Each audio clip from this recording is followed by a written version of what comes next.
মধ্যপ্রাচ্যের যুদ্ধ শুধু যুদ্ধেই সীমাবদ্ধ নেই, এটি এখন বৈশ্বিক শক্তির ভারসাম্য বদলে দিচ্ছে। একটি বিশ্লেষণধর্মী প্রতিবেদনে বলা হয়েছে, ইউনাইটেড স্টেটস এর দীর্ঘমেয়াদী অবস্থান ও যুদ্ধ নিয়ে অনিশ্চয়তা এখন এশিয়ার মিত্র দেশগুলোর মধ্যে নতুন উদ্বেগ তৈরি করেছে। ফলে কি হচ্ছে? অনেক দেশ নিজেদের জ্বালানি নিরাপত্তা নিশ্চিত করতে যুক্তরাষ্ট্রের প্রতিপক্ষ দেশগুলো ডেকেই ঝুঁকছেন। কি বলছে প্রতিবেদনে?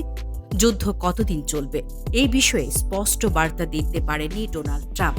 এর ফলে মিত্র দেশগুলো নিজেদের ঝুঁকি কমাতে বিকল্প উৎস খুঁজছে।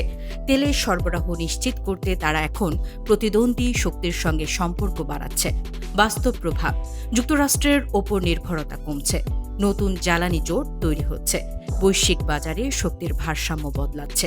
বিশ্লেষণ: ট্রাস্ট গ্যাপ তৈরি হচ্ছে, যুদ্ধ নিয়ে অস্পষ্ট অবস্থান, মিত্রদের মধ্যে আস্থার সংকট, এনার্জি সিকিউরিটি ফার্স্ট পলিসি। এশিয়ার দেশগুলো এখন বলছে রাজনীতি পরে, আগে জ্বালানি। গ্লোবাল পাওয়ার শিফট: এই পরিস্থিতিতে নতুন শক্তি হিসেবে উঠে আসছে যুক্তরাষ্ট্রের প্রতিদ্বন্দ্বী দেশগুলো। লং টার্ম ইম্প্যাক্ট: যদি এই প্রবণতা চলতে থাকে, যুক্তরাষ্ট্র তার ঐতিহ্যগত প্রভাব হারাতে পারে। বিশ্ব রাজনীতিতে নতুন ব্লক তৈরি হতে পারে। সামনে কি হতে পারে? যুক্তরাষ্ট্র আরও কঠোর কূটনৈতিক পদক্ষেপ নিতে পারে। এশিয়ার দেশগুলো বহুমুখী জ্বালানি উৎস তৈরি করবে। বিশ্ববাজারে প্রতিযোগিতা আরও বাড়বে। এই সংকট দেখিয়ে দিচ্ছে আজকের বিশ্বে শুধু সামরিক শক্তি নয়, জ্বালানি নিয়ন্ত্রণই আসল ক্ষমতা।